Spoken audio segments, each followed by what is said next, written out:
Rebonjour et bon après-midi. Au fait, par rapport au... On va essayer de répondre à certaines de vos questions en sachant qu'il y a des questions qui vont avoir des réponses différentes. Là, je vais rapporter l'expérience, donc, à travers d'abord ces centres d'excellence, l'expérience de la Tunisie et de l'Office national de la famille et de la population, et plus particulièrement l'expérience du centre de formation internationale et de recherche qui existe au sein de notre institution. On sait très bien que les centres d'excellence, s'il vous plaît, revenez en arrière. Donc finalement, un centre d'excellence, c'est un centre qui devrait, donc pour répondre peut-être à votre première question, comment est-ce qu'on pourrait identifier ces centres d'excellence? C'est une institution qui serait désignée donc, et qui ferait partie d'un réseau. Tout ceci pour apporter un appui à un programme, là en l'occurrence en programme en santé sexuelle et reproductive et en tout ce qui concerne la population, pour se développer au niveau national, mais aussi pour pouvoir exporter cela vers les autres. Donc, parmi les réponses, il devrait y avoir un niveau scientifique requis de ce centre. Ce centre devrait avoir une position bien particulière au sein de l'institution, au sein du pays. Et puis la qualité de ces cadres, il faudrait que ces centres aient des cadres suffisants et des compétences pour pouvoir gérer ce centre avec une stabilité de l'institution et aussi, sans oublier que ce centre aussi devrait avoir une expérience en matière de collaboration avec au niveau du monde et au niveau régional. Suivante. En fait, c'est ça la coopération sud-sud tripartite, c'est qu'il y a un pays qui va exporter sans savoir, en sachant que là, lorsqu'on parle de coopération sud-sud et coopération tripartite, nous sommes toujours dans le sens où on est gagnant-gagnant. Donc, il y a un pays qui va exporter, il y a un pays qui est bénéficiaire, mais aussi je vais peut-être pouvoir répondre à votre question sur les ressources nécessaires. En général, il faudrait qu'il y ait un partenaire. Il peut être du Nord comme qu'il peut être par ailleurs, mais c'est ce qu'on faisait, c'est ce qu'on fait au niveau de l'Office national de la famille et de la population. Et c'est un moyen de développement de partenariat.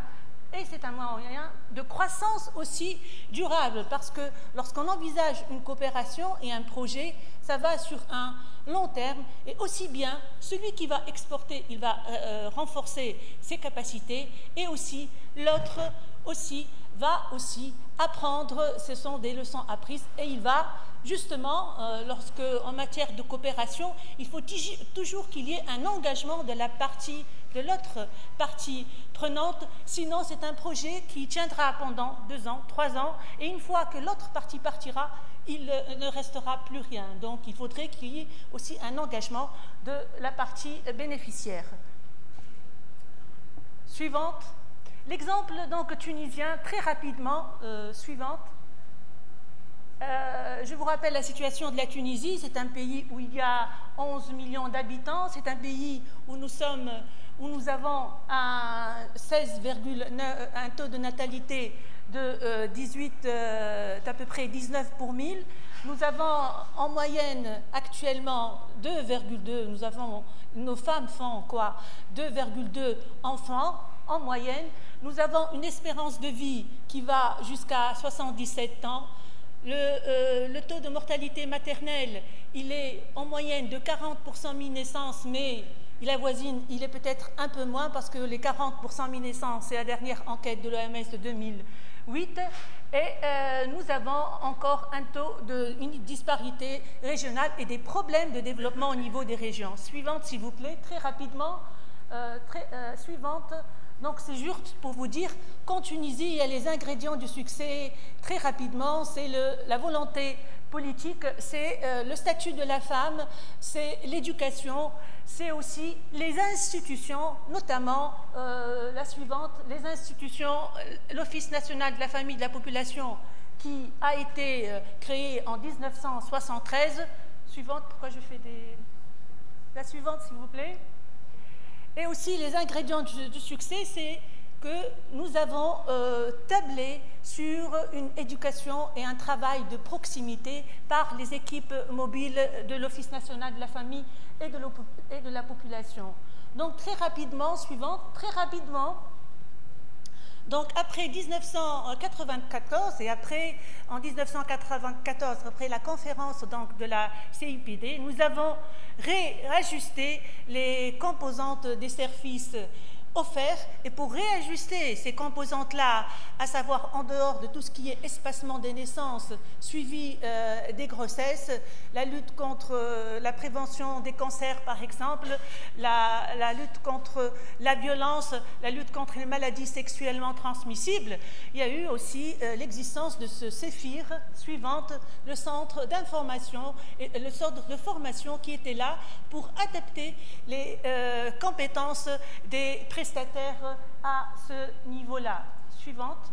Donc, c'est le CEFIR qui a été créé en 1978 et où les stratégies de ce centre s'alignent parfaitement avec les lignes de aussi bien les recommandations de l'OMS, mais aussi les recommandations mondiales en matière de santé sexuelle et reproductive et en matière pour atteindre non seulement les objectifs du millénaire, mais maintenant pour atteindre les objectifs du développement durable. Il est ouvert aux universités, aux professionnels de la santé hautement qualifiés et il possède une solide expérience de terrain et de l'environnement social.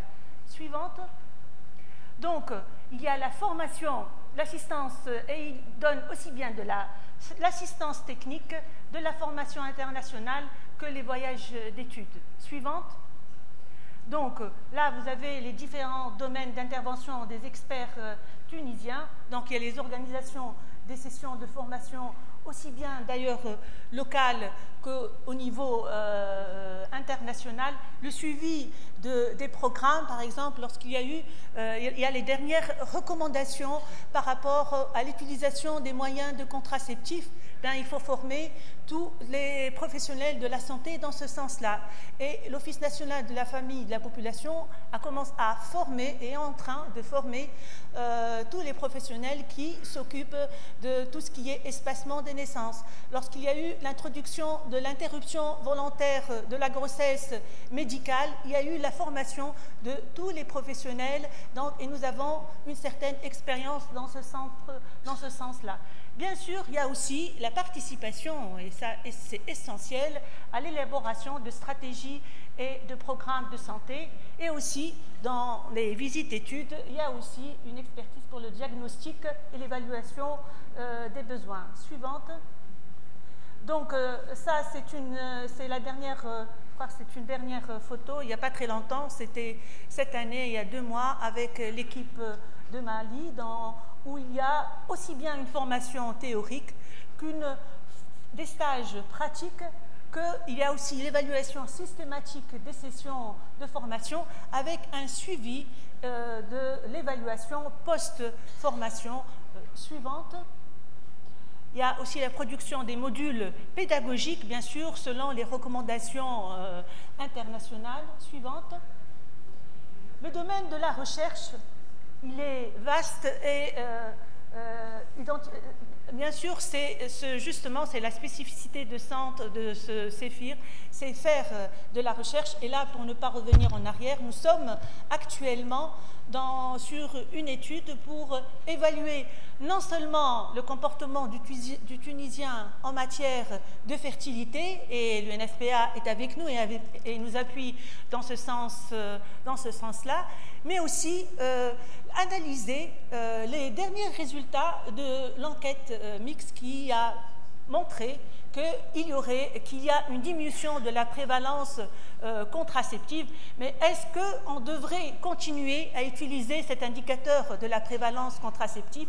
Il faut voir aussi, il y a eu une augmentation des besoins, il y a des besoins qui sont non satisfaits, mais au fait, quels sont les besoins de la population? Donc il y aura une enquête double, une sur le comportement, une sur l'analyse réelle des besoins actuels des Tunisiens notamment des jeunes, notamment des couples qui sont mariés, parce que les Tunisiens ont changé et il faudrait aussi, il ne faut pas se baser sur les mêmes indicateurs qu'il y a peut-être 20 ans. Suivante. Ça, c'était les dernières enquêtes qui ont été faites.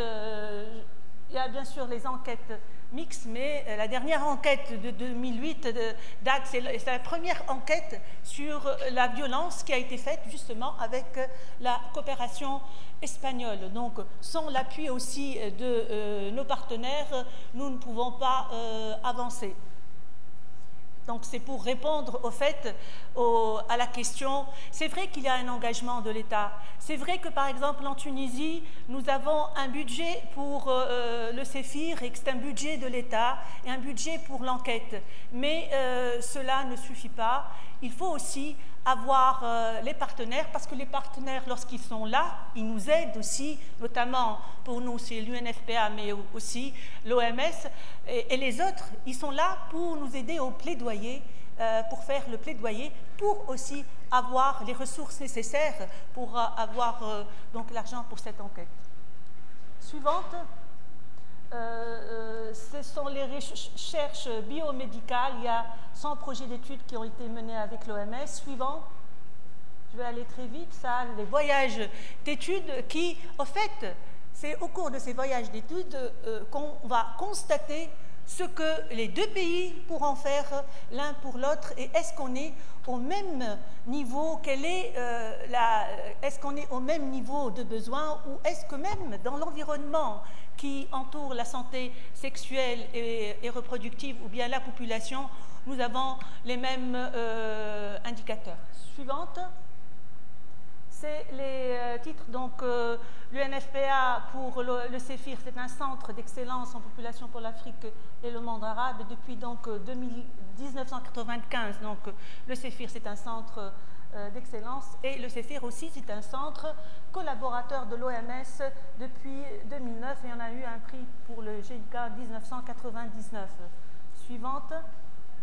Les réalisations donc de ce centre, c'est la formation plus de 3000 cadres de pays africains et arabes, plus de 10 sessions de formation dans les pays bénéficiaires Mauritanie, Niger, Togo, plus de 30 missions de courte durée en voie de 9 experts, 5 projets de coopération sud-sud-nord réalisés, Niger, Mali, Mauritanie, Tchad et Djibouti. Je pense qu'on pourra peut-être travailler avec nos amis d'Indonésie. Donc, pour répondre à aussi certaines...